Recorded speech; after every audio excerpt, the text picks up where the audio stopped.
আল্লাহ পাক আমার নবী পাককে মডেল করেছেন। 30টা বছর জমিনে সময় দিয়েছে, কাউকে 40 বছর, কাউকে 50, কাউকে 60। এই দুনিয়া জমিনে তোমাকে আমার রাসূলুল্লাহর অনুসরণ করে দুনিয়াদারি করতে হবে। এই দুনিয়ায় তোমার চলাফেরা, উঠা বসা, চাল চলো সবকিছুই মুহাম্মদ রাসূলকে ফলো করে করতে হবে। যদি তুমি এইভাবে করতে পারো, ওই কবরের জমিনে যখন তুমি যাবে, আমার আল্লাহ পাকের দুজন ফেরেশতা তোমার কাছে চলে আসবে, একটা মতির খাঞ্চা নিয়ে, মতির হার নিয়ে, জান্নাতি খাঞ্চা করে সাজিয়ে তোমার গলাতে পরাবার জন্য।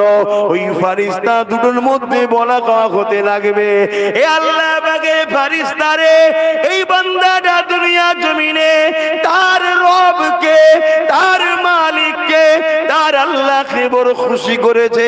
মুহাম্মদ রাসূলুল্লাহর বড় পেয়ারা উম্মত ছিল, রাসূলকে মডেল বানিয়েছে, নবীর নকশা কদমে চলেছে, রাসূলুল্লাহকে ইত্তেবা করে ফলো করে কাজ কাম করেছে। এই বান্দাকে আমি মালা পরাবো, মতির হার পরাবো, আর একজন ফেরেশতা বলবে না আমি পরাবো। দুজনের মধ্যে মতির হার টানাটানি হতে হতে জান্নাতি সুতা চট করে ছিঁড়ে যাবে, মতিগুলো ঝরঝর করে কবরে পড়তে থাকবে। ওই মতি দুনিয়ার মতি নয়, জান্নাতি মতি, যে মতির আলোয় কবরটা আলোকিত হয়ে যাবে। আর দুজন ফেরেশতা বসে মতির মালা গাঁথতে থাকবে, আর কবরবাসী বসে বসে দেখবে মালা গাঁথা শেষ হবে, আর হাজার হাজার লাখ বছর কেটে যাবে, কারো কারো বুঝতে পারবে না, বিচারের দিন ঘোষণা হয়ে যাবে। আরো জোরে বলুন সুবহান। আর যদি তুমি রাসূল ছেড়ে দিয়ে এতিমকে লোটো বা লুটেরাদের দল করো, গরিবকে লোটো বা গরিবদের উপরে যারা মিথ্যা কেসে জুলুম করে তাদের দল করো, বা বিধবাদেরকে লোটো বা যারা বিধবাদের সম্পদ ঝেড়ে খায় তাদের সঙ্গে দল করো, মনে রেখে দিও কবরে তো ঢুকিয়ে দিয়ে আসবে, মিনহা খালাকনাকুম ওয়া ফিহা নুঈদুকুম ওয়া মিনহা নুখরিজুকুম তাহারাতান উখরা। কিন্তু তোমার কবরকে জাহান্নামের একটা গর্ত বানিয়ে দেওয়া হবে, বলুন নাউজুবিল্লাহ, যেখানে 99টা সাপ বিচ্ছু থাকবে। অলরেডি বহুত মানুষের কবর খোঁড়ার পরেও দেখা গেছে সাপ পাওয়া গেছে। অনেকে মুফতিদের কাছে গেছে, ফতোয়া নিয়েছে, কি করব, মুফতি ফতোয়া দিয়েছে একটু অন্য জায়গায় সরিয়ে করো, অন্য জায়গায় খুঁড়ে দেখছে সেখানেও সাপ, আর এক জায়গায় খোঁড়ো সেখানেও খুঁড়ে দেখে সাপ। তখন মুফতি ফতোয়া দিয়েছে, বাবা কিছু করার নেই, এটা আর আমল, ওকে নিয়েই থাকতে হবে। শুনছো যুবক? হ্যাঁ, ভয় লাগে না? ভয় লাগে না? এই মুহূর্তে তো কমসে কম ভয় লাগা দরকার। তওবা করো, পরিবর্তন হও, পরিবর্তন হও। নিঃশ্বাসের কোনো বিশ্বাস নেই, এখান থেকে হয়তো সবাই উঠে যাবে পায়ে হেঁটে, আমাকে হয়তো কাঁধে নিয়ে যেতে হতে পারে। কোনো গ্যারান্টি আছে নাকি আমার? হ্যাঁ, যদি আল্লাহ আমায় ডাকে, হয়ে গেছে আব্বাস তোমার সময় শেষ, তোমাকে যেতে হবে। বাপ বলো, আমার আর কিছু করার থাকবে? বলো, কিছু করার থাকবে? হ্যাঁ, এই দুনিয়ার ময়া, স্ত্রী, ছেলে, বাপ, মা, ভাই, বোন, এত কোটি কোটি ভালোবাসার ভাইরা, বাপেরা, মায়েরা, সব এলে শিরাই শিরাই রক্ত, ভাইজানের ভক্ত, সব ছেড়ে চলে যেতে হবে, কিচ্ছু করার নেই। কি গো, ভুল বলছি? একটু ভাই আমার একটু পরিবর্তন হোক। জানি হালকা বয়সে একটু লাফালাফি হয়ে যায়, কখনো কখনো বেখেয়ালে একটু পার্কে চলে গেছে, একটু গান শুনে ফেলেছে, একটু ভুল রাস্তায় চলে গেছে। তওবা করো, পরিবর্তন হও, ভালো রাস্তায় ফিরে আসার চেষ্টা করো। 25 বছর বয়স হয়ে গেল, 30 বছর বয়স হয়ে গেল, 40 বছর বয়স হয়ে গেল, এমনও ছেলে আছে জুম্মার নামাজটাও পড়ে না। বলো, এটা কি অন্যায় নয়? নিজেকে প্রশ্ন করো, নিজেকে প্রশ্ন করো, তোমার বিবেককে বলো, এটা কি অন্যায় নয়? কেউ যদি 1 প্লেট বিরিয়ানি দিয়ে বলে, এই আমার জন্য লড়াই করতে হবে, তার জন্য তুমি লড়াই করতে চলে যাচ্ছ। আর আমার আল্লাহ তোমাকে সব দিয়েছে। হ্যাঁ, কে দুটো পা দিয়েছে? জোরে জোরে বলো, জোরে জোরে বলো, কে? শাহাদত আঙুল তুলে সাক্ষী দাও, কে পা দিয়েছে? আঙুল সবাই তোলো, কে?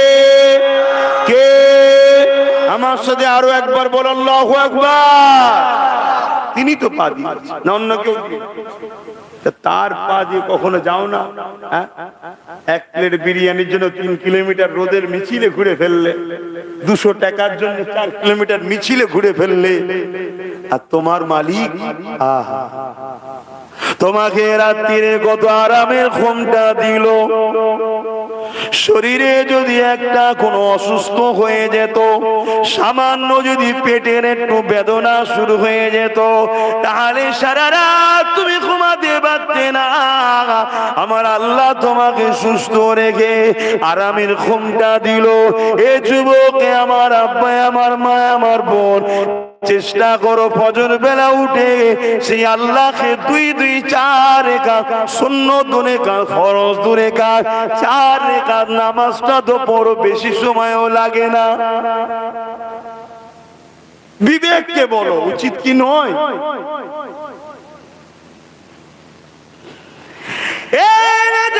তরুণেরা মাঠে গেলে, কারবারে গেলে, দোকানে গেলে, খরিদ্দারটা কিনে দেয়।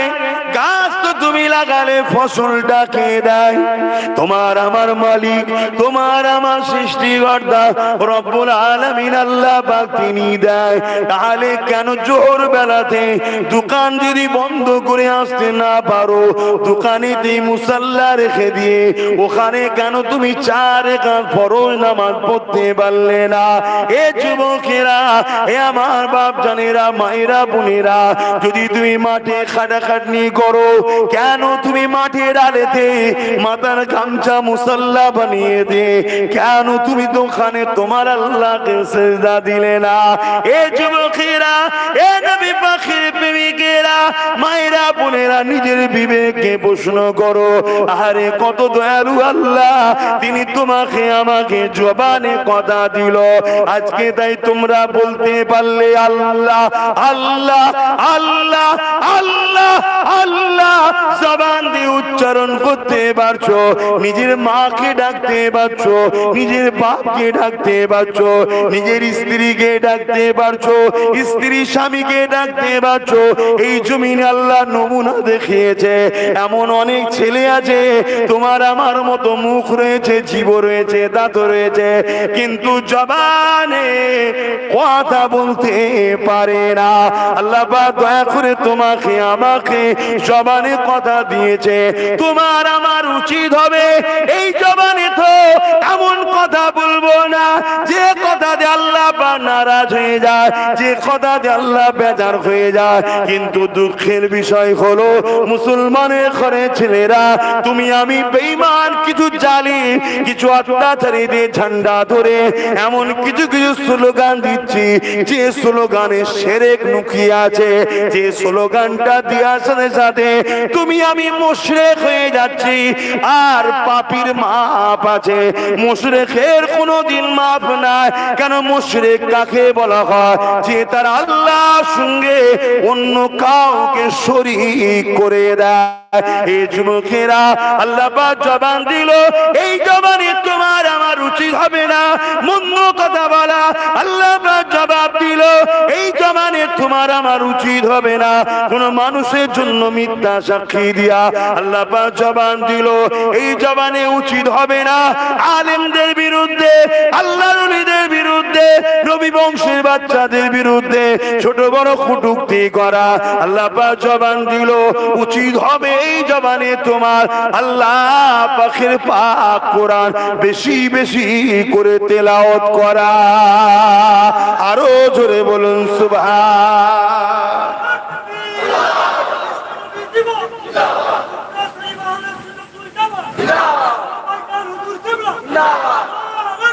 আল্লাহ,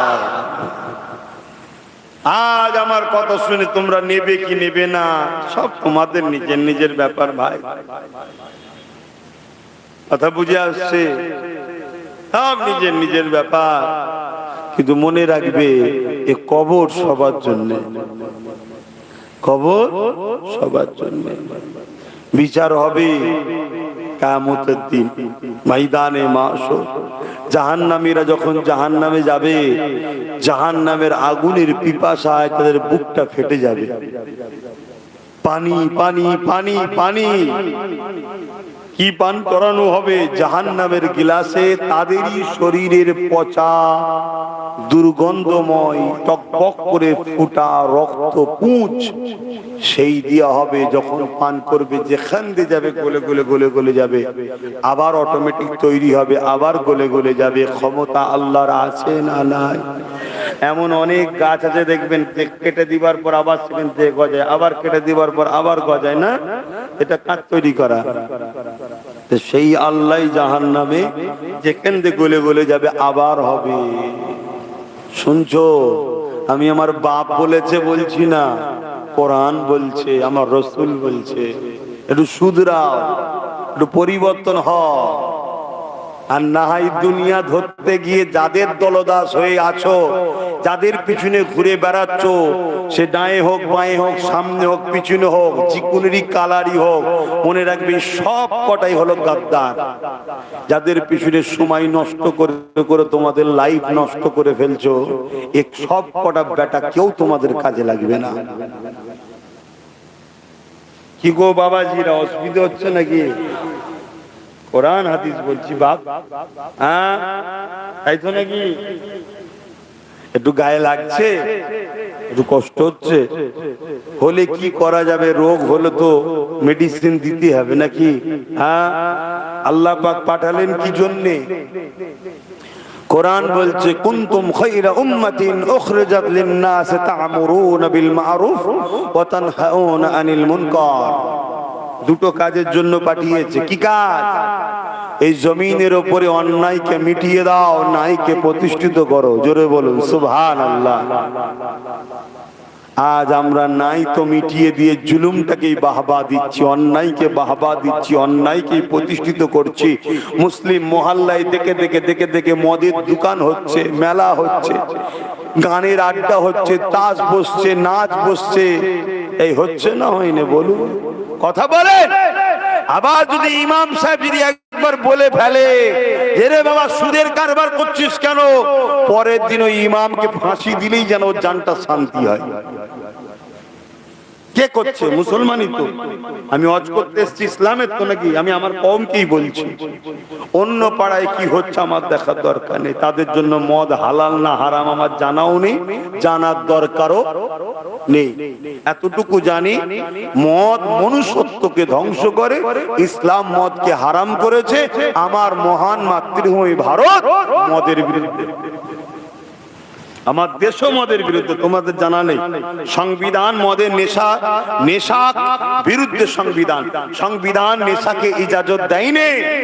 কিন্তু অনুপযুক্ত, খারাপ, বদমাইশ, সমাজ বিরোধী, চরিত্রহীনরা যখন ক্ষমতার আসনে বসে যায়, তারা সংবিধানকে পায়ের তলায় রেখে দিয়ে দেশের কণ্ঠকে গলা টিপে সমাজের যুব সমাজকে নেশাগ্রস্ত বানিয়ে দিচ্ছে। কেন? 20 টাকায় যদি মাতাল বানানো যায় ওকে, তাহলে আর কিছু দিতে লাগবে না। একদিকে যেমন আমার সমাজ ইসলামের অনুসারী মাতাল হয়ে জাহান্নামী তো হচ্ছে, অপর দিকে আমার সমাজটাও নোংরা হয়ে যাচ্ছে। এই সমাজে যদি 100টা নারী ডিভোর্স হয়, 100টা নারী যদি ডিভোর্স হয়, তার জন্য 80টা মদের কারণে ডিভোর্স হচ্ছে। মদ, নেশা, 80টা ডিভোর্স হচ্ছে। এই সমাজে যদি 100টা অ্যাক্সিডেন্ট হয়, তার জন্য 80টা মদের কারণে হয়। আমরা তো রাত্রিরে যাই দেখি, রাস্তায় যেতে যেতে গাড়ি হয়তো যাচ্ছে, চলে গেল। যদি চলে গিয়ে ব্যালেন্স না নিতে পেরে পড়ে যেত, কি হতো? ওর উপর তো গাড়ি উঠে যেত। ও তো বেটা মরে গেল, সারা জীবন জ্বলে পুড়ে মরতে হতো না? হতো না? হ্যাঁ, এ কথা মাথায় ঢুকছে না? ঢুকে 100টা যদি অ্যাক্সিডেন্ট হয়, 80টা মদের কারণ। এ সমাজে যদি দুষ্কৃতি, সমাজ বিরোধী 100টা কোনো ঘটনা ঘটে, তার পিছনে 80টা মদের কারণ। আর আজকে আমার ইসলাম মদকে হারাম করেছে, আর ওই মদকে যারা বাড়ির দরে দরে পৌঁছাবার পরিকল্পনা নিচ্ছে, তাদের ঝান্ডা বয়ে আমাদের ঘরের ছেলেরা লড়াই করছে। হাই রে কপাল ফাটা, খোদার গজব আসার আগে সুধরে যাও। শুনছেন তো নাকি? সুধরে যাও, সুধরে যাও। দল করার যদি এতই শখ হয়, কুরাইশ বংশের বাচ্চাদের সঙ্গে দল কর, যেখানে রাসূলুল্লাহর হুকুম আছে। এক তো দলও হবে, নবীর হুকুমও মানা হবে, কমসে কম মাতাল হবে না, বাচ্চাগুলো শিক্ষিত হবে। অসুবিধা হচ্ছে নাকি? একটু সরাসরি দেবেন, একটু সরাসরি দেবেন, নাই বলবো হয়তো দাঁড়িয়ালার লোক বসে বসে ঘুমোচ্ছে নাকি। হায় হায় হায়। বাপেরা, নওজওয়ান তরুণেরা, আল্লাহ বা জবান দিল, এই জবানে নোংরা কথা বলো না। আল্লাহ বা মুখ দিল, এই মুখ দিয়ে হারাম খাদ্য খেও না। এই মুখ দিয়ে কখনো দুর্নীতির কথা বলো না। এ যুবকেরা, তরুণেরা, এখানে আরেকটা কথা বলতে লাগে। এই সমাজে অনেক নারী আছে, তার স্বামীকে ছেড়ে দিয়েছে। কেন মা ছেড়ে দিলে গো? না, আমার স্বামী নাকি মদ খায়। অবশ্যই অন্যায় কাজ করে, ঠিক না বেঠিক? কিন্তু এই মদ খাবার থেকেও মারাত্মক খাবার খাচ্ছে, যাদেরকে বলা হয় ঘুষ খাওয়া, কাটমানি খাওয়া।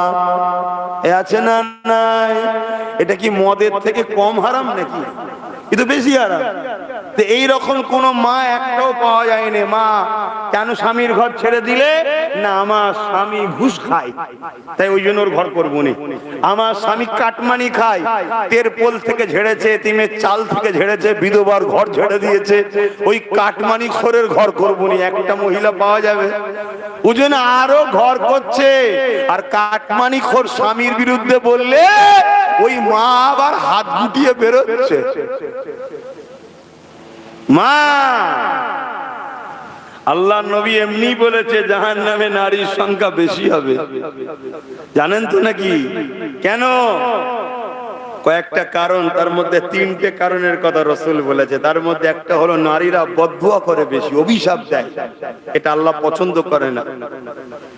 তো যাক, ও বিষয়ে এখন আলোচনা নাই। আমি যেটা বলতে চাইছি, মদ হারাম, যেটা ইসলামে নিষেধ আছে না নাই। আর কাটমানি, যে ভাষাটা আজকের দিনে আপনারা খুব সহজে বুঝতে পারবেন, কেন প্রত্যেকের পাড়াতে 2-5টা করে কাটমানি খোর, হারাম খোর আছে না নাই? তোমাদের এলাকাতেও আছে। তারা রেগে যাচ্ছে তো আমার অশুনে। আমি দোয়া করি আল্লাহকে আমার অশুনে হেদায়েতের তৌফিক দিক, বলুন আমিন। কেন ও বেটাও মরবে, মরবে না? মরবে না? ওরও কবর হবে না? হবে না? আমি আমার কওমের কথা বলছি, আবার বলছি, আমি অন্য কওমের কথা বলছি না। আমার কওমের সেজে তুমি যদি থাকো, তওবা করো ভাই আমার, হারাম খেও না। ভুল ভ্রান্তি হতে পারে। ওয়াজ কেন করা হয়? যাতে করে তোমরা শুধরাও। আর আমি যদি বলি না বাবা কাটমানির কথা বলবো না, কাটমানি খোর রয়েছে, রেগে যাবে, তাহলে আমিও ওয়াইজিন নয়, আমি বক্তা, নিজের পেটের জন্য খুঁজছি, আল্লাহর কাছে জবাব দিতে হবে আমাকেও। কথা শুনছেন তো নাকি? ইসলাম বাস্তবকে সামনে রেখে কথা বলা। ইসলাম অন্যায়কে মিটিয়ে ন্যায়কে প্রতিষ্ঠিত করা। আমাদের বেশিরভাগ লোকের ধারণা হয়ে গেছে ইসলাম তো দাড়ি, টুপি, মসজিদ, মাদ্রাসা। তাই অনেকে আমার সাথীদের ঘরে বলে, আরে সব ঠিক আছে, আব্বাস সিদ্দিকীকে দাওয়াত করছিস কর, বলে দিবি নামাজ, রোজা, দাড়ি, টুপির কথা বলতে অন্য সাইডে যাই কেন? শুনছেন? এটা তো বড় পরিকল্পনা। 150 বছর ধরে এই প্ল্যান চলছে। পশ্চিমা দুনিয়ার কালচার আমাদেরকে খাওয়ানো হচ্ছে, পশ্চিমা দুনিয়ার দুর্নীতি আমাদের মধ্যে ঢুকানো হচ্ছে, পশ্চিমা দুনিয়ার অসভ্যতা আমাদের মধ্যে দেওয়া হচ্ছে। 150 বছর আগে কম বেশি সুলতান আব্দুল হামিদ যখন ছিল তখন আমাদের মধ্যে এই অসভ্যতা আসেনি, এই দুর্নীতি আসেনি, এই গরিবি আসেনি, এই অশিক্ষিততা আসেনি, এই ধ্বংস তখন আমরা হয়ে যাইনি। আমাদের ধ্বংসের পিছনে 150 বছর কম বেশি সময় ধরে হচ্ছে। কেন? পশ্চিমা দুনিয়া বড় প্ল্যান করে আমাদের কাছে দুনিয়াবি শিক্ষাও কেড়েছে, ধর্মীয় শিক্ষাটাও কেড়ে নিয়েছে। যদিও বা ধর্মীয় শিক্ষা আছে পুঁথিগত, শুধু নামাজ রোজা দাড়ি টুপি, নামাজ রোজা দাড়ি টুপি, মসজিদ মাদ্রাসা জলসা, হুজুর আসবে, বাবারা ঘটনা বলবে, এইটুকু রেখেছে। শুনে রাখো, ইসলাম একটা কমপ্লিট জীবন ব্যবস্থার নাম। আমার দয়ার নবী, ভালো তারে শুনবেন, রেকর্ড করছেন, আলেমরা রয়েছেন, বলবেন আমার কথাই ভুল হচ্ছে কি শুধরে নেবো। আর যদি মনে হয় ভুল হচ্ছে না, তাহলে প্রতিটা মসজিদ থেকে এলান করুন, যদি আগামী দিন ইমাম আপনিও সম্মান পেতে চান। দুদিন দেরি হলো, আগামী দিন আপনার পালা আসছে। কেন? আপনার দ্বারা এখন কিছু কাজ নিতে হবে, তাই আপনাকে এখন ধরবে না। বুঝতে পারছেন? আপনার দ্বারা কিছু কাজ নিতে হবে, তাই আপনাকে এখন ধরবে না। কিন্তু দুদিন পর আসছে 10ই জিলহজ। কবে? 10ই জিলহজ। এখন আপনার দ্বারা কাজ আছে, তাই আপনাকে এখন ধরবে না। 10ই জিলহজ আসলে ধরবে। বুঝতে পারছেন না? হ্যাঁ, মন দিয়ে শোনেন।